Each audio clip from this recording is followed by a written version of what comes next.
नमस्कार. कृषी तंत्रज्ञान व्यवस्थापन यंत्रणा बीड, मान्य श्री साळवे साहेब, प्रकल्प संचालक आत्मा बीड यांच्या मार्गदर्शनाखाली आज मौजे हातोला तालुका अंबाजोगाई येथे आपण नैसर्गिक शेतीशाळा आयोजित केलेली आहे. तर या नैसर्गिक शेतीशाळेत खरीपपूर्व आपल्याला जे कीटकनाशक फवारायचं आहे त्यासाठी आपण आज दशपर्णी अर्क तयार करणार आहोत. तर धरती शेतकरी गट यांनी हे सर्व पाला गोळा केलेला आहे. तर थोडक्यात एक जणांनी मला ते पाला कोणता कोणता आहे ते सांगावं एकदा. हा कोणता आहे ते? हा हा हा निरगुडी,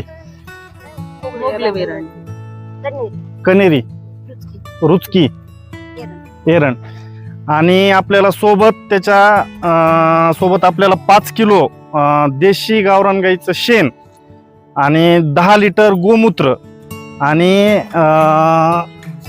ठेचा, जवळपास हा 2 किलोचा ठेचा आहे हिरव्या मिरचीचा, आणि अर्धा किलो लसण ठेचा, हे मिक्स करून आपल्याला प्रात्यक्षिक करायचंय. तर आपण आता एकदा प्रात्यक्षिक घेऊया सोबत. तर आजच्या या नैसर्गिक शेतीशाळेमध्ये आपल्याला आपल्यात उपकृषी अधिकारी श्री गिरी साहेब आणि सहाय्यक कृषी अधिकारी श्री मागाडे साहेब उपस्थित आहेत. तर ह्याच्या पुढून जे आपल्याला प्रात्यक्षिक करायचं आहे ते थोडक्यात वंदनाताई आपल्याला समजून सांगतील. नमस्कार, माझे नाव वंदना शशिकांत चोरघडे आहे. आज आम्ही दशपर्णी अर्क बनवत आहेत. यासाठी लागणारे पूर्ण साहित्य आम्ही समोर घेतलेले आहेत. पैकी आम्ही एक वस्तू याच्यामध्ये टाकून दशपर्णी अर्क कशा प्रकारे बनवायला पाहिजे याचा उपयोग कशासाठी आहे या प्रात्यक्षिकाद्वारे आज आम्ही दाखवण्याचा इथं एक सफल प्रयत्न करत आहोत. तर सुरुवातीला आम्ही एक ड्रम घेतला आहे. याच्यामध्ये 170 लिटर पाणी घेतलेलं आहे. सुरुवातीला आम्ही याच्यामध्ये 5 किलो शेण मिक्स करत आहे आणि सारखं हे द्रावण जे आहे आपल्याला हे ढवळत ठेवायचं आहे. हे पहिल्यांदा मिक्स ह्याच्यासाठी करायचंय की हे पूर्णपणे व्यवस्थित पाण्यात मिक्स व्हावं. शेण आणि गोमूत्र, पाला टाकून त्याच्यानंतर गोमूत्र टाकण्यात अर्थ नाही. तर पहिल्यांदाच आपल्याला गोमूत्र आणि शेण हे चांगलं विरघळून घ्यायचं पाण्यात व्यवस्थित. सुरुवातीला मी याच्यामध्ये शेण मिक्स केलेलं आहे.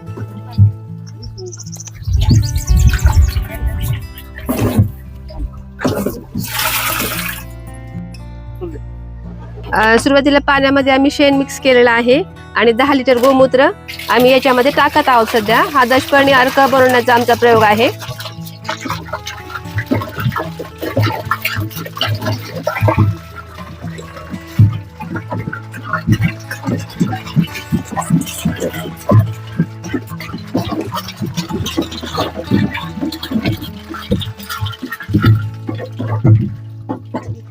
आता ह्याच्यानंतर आपल्याला जो पाला आपल्याला आता काय घ्यायचंय?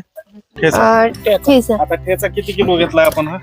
2 किलो हिरव्या मिरच्या आम्ही याच्यामध्ये वाटलेल्या आहेत आणि ह्याच आम्ही यात मिक्स करत आहेत.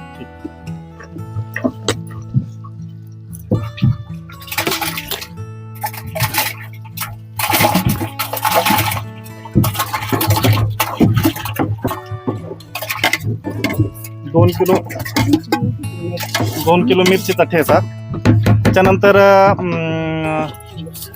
त्याच्यानंतर लसण आपल्याला अर्धा किलो घ्यायचा आहे. लसण पूर्णपणे आपल्याला वाटून आपण याला बारीक पेस्ट बनवलेली आहे. किती? अर्धा किलो घ्यायचा आहे बरं का आपल्याला. हो. आणि जर यासाठी गावरान लसूण जर भेटला तर हे आणखीन बेस्ट आहे. जर नसेल त्यावेळेस आपण संकरित नसेल तर लिंबाचा, कडुलिंबाचा पाला आहे आपल्याकडे. हा आपण 5 किलो घेतलेला आहे आपण कडुलिंबाचा पाला.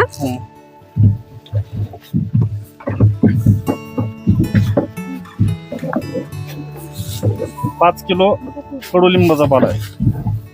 तर हाच सगळ्यात जास्त प्रमाण आपण जास्त ह्याच पाल्याचं जास्त आहे बरं का. बाकी सगळे, आणि हे पाला असा आहे की आपल्याला जे शेळ्या खात नाहीत पाला तेच वापरायचं आहे.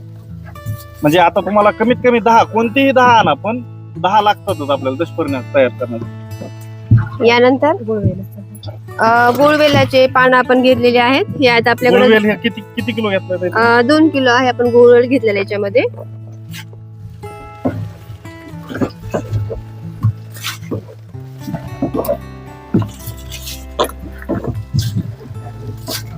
आणि ह्याला एक काय करायचंय की ह्याला रोज सकाळी आणि संध्याकाळी आपल्याला घड्याळीच्या काट्यानं कसं फिरतो तसं एक 5 मिनिटं फिरवायचं सकाळी आणि संध्याकाळी. हो. तर हा कशाचा पाला आहे आता? हा एरंडीचा पाला आहे. 2 किलो आपण घेतलेला याच्यामध्ये. हा पण आपण बारीक कापून घेतलेला आहे. व्यवस्थित बारीक कापून मोजून वगैरे घेतलेलं. हो.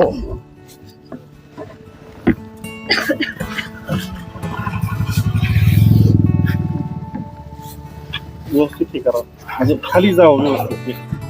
जे होईल ना पाला खाली जावं. कोणता? हा कशाचा येत आहे पाला? रुचिक किंवा रुईचा पाला. हा आपण 2 किलो घेतलेला आहे.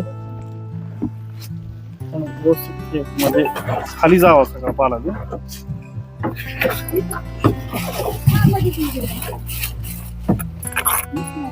यानंतर याच्यामध्ये आपण कन्हेरीचा पाला. हा पण आपण 2 किलो हा पण बारीक कापून आपण घेतलेला आहे. कन्हेरी 2 किलो.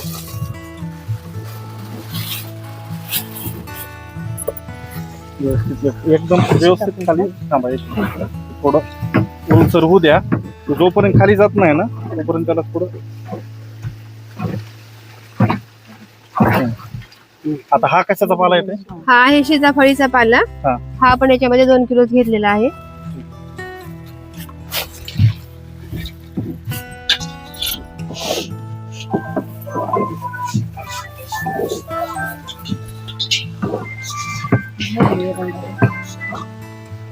हे आहे मोगलाई एरंड. याचा पण आपण 2 किलो पाला मोगलाई एरंड बारीक कापून चिरून घेतलेला आहे.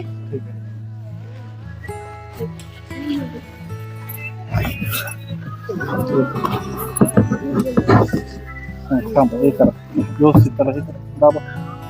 मिक्स करून ठेवा.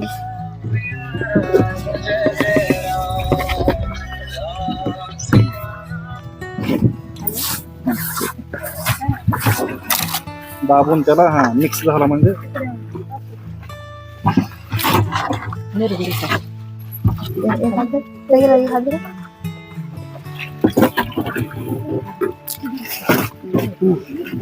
आता हा कशाचा येतो पाला? हा निरगुडीचा पाला आहे. निरगुडीचा पाला किती किलो आहे? 2 किलो.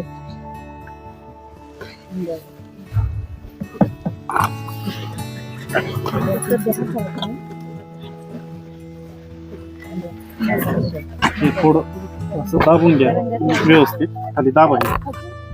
पाण्यात मिक्स झालं का एकदा मग पुन्हा अजून थोडं पाणी बसावं त्याच्यात वर. आता कोणता पाला येतोय? हा पपईचा पाला आहे. हा 2 किलोच घेतलेला आहे आपण याच्यामध्ये.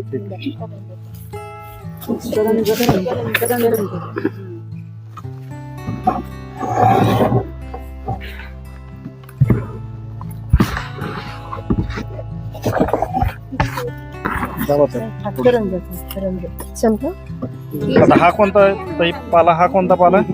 हा आहे करंजाचा पाला. हा पण याच्यामध्ये आपण 2 किलो टाकत आहे.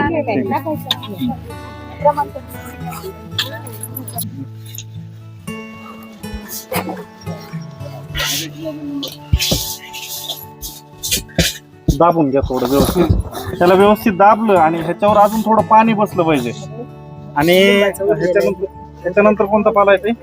आपण मग अशी राहिलेला हा लिंबाचा पाला जो बाकी होता राहिलेला. मग अशी 4 किलो आणि हा 1 किलो असं 5 किलो आपण याच्यामध्ये लिंबाचा पाला कडुलिंबाचा पाला टाकत आहे.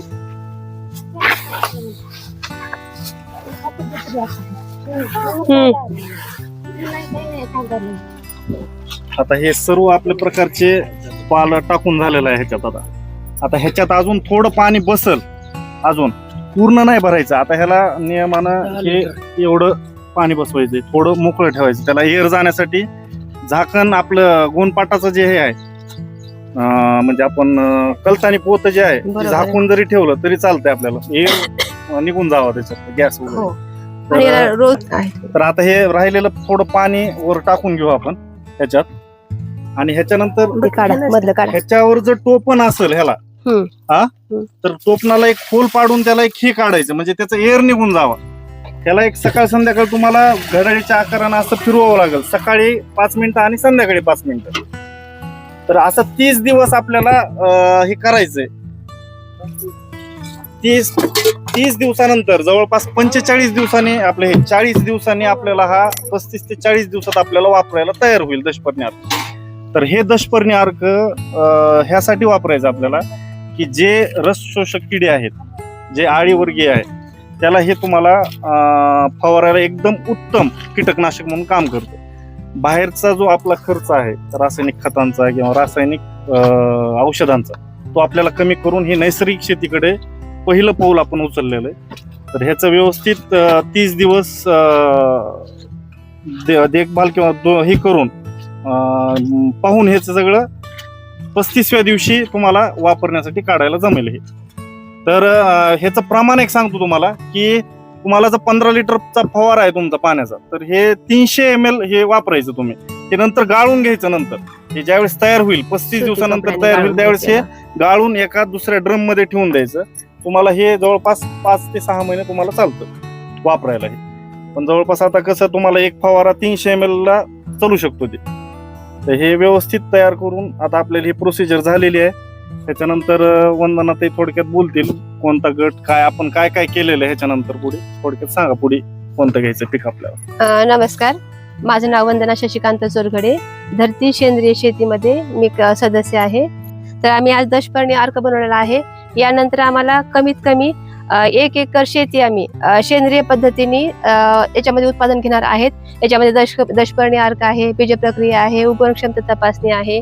जसे की आपण SOP सांगतात त्या पद्धतीने आम्ही शेती करणार आहेत.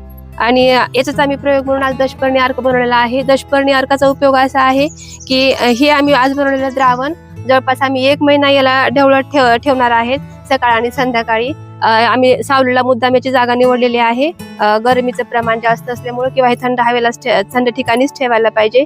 याचा उपयोग रसशोषक आळ्या किंवा कीटक यासाठी हे खूप प्रभावी औषध आहे. आणि आपल्या गाव पातळीवर आजूबाजूला जेवढे झाडपाल्यांच्या वस्तू भेटतात त्यापासून आपण हे बनवलेलं आहे. आणि आपल्या सर्व ताईंना किंवा शेतकऱ्यांना कमी पैशामध्ये थोडंसं जमा करण्यासाठी आपल्याला मेहनत पडन, पण पैसा खर्च करण्यापेक्षा थोडीशी मेहनत केली तर आपल्याला नुकसान होणार नाही. तर आम्ही आज ह्या प्रकारे दशपर्णी अर्क बनवलेला आहे. आणि इथून पुढे पण आम्ही सेंद्रिय शेतीमध्ये जास्तीत जास्त प्रमाणामध्ये पूर्ण गाव पातळीवर जेवढ्या आम्हाला वस्तू भेटतात त्यापासून आम्ही यासाठी निविष्ठा तयार करून आमच्या कमीत कमी 1 एकर शेतामध्ये आम्ही ह्या वापरणार आहे. नमस्कार, मी DS मागाडे, सहाय्यक कृषी अधिकारी हातोला. आज या महिला बचत गटामार्फत आपण जे दशपर्णी अर्क बनवण्याचं प्रात्यक्षिक घेतलेलं आहे. अशा प्रकारे सेंद्रिय पदार्थाचा वापर करून जास्तीत जास्त शेतकऱ्यांनी आपल्या शेतामध्ये रासायनिक कीटकनाशकापेक्षा सेंद्रिय घटकाचा वापर करून आपले उत्पादन वाढवण्याचा प्रयत्न करावा किंवा कीटकाचं हे करावे, नियंत्रण करावे असे आव्हान मी आज इथं करत आहे.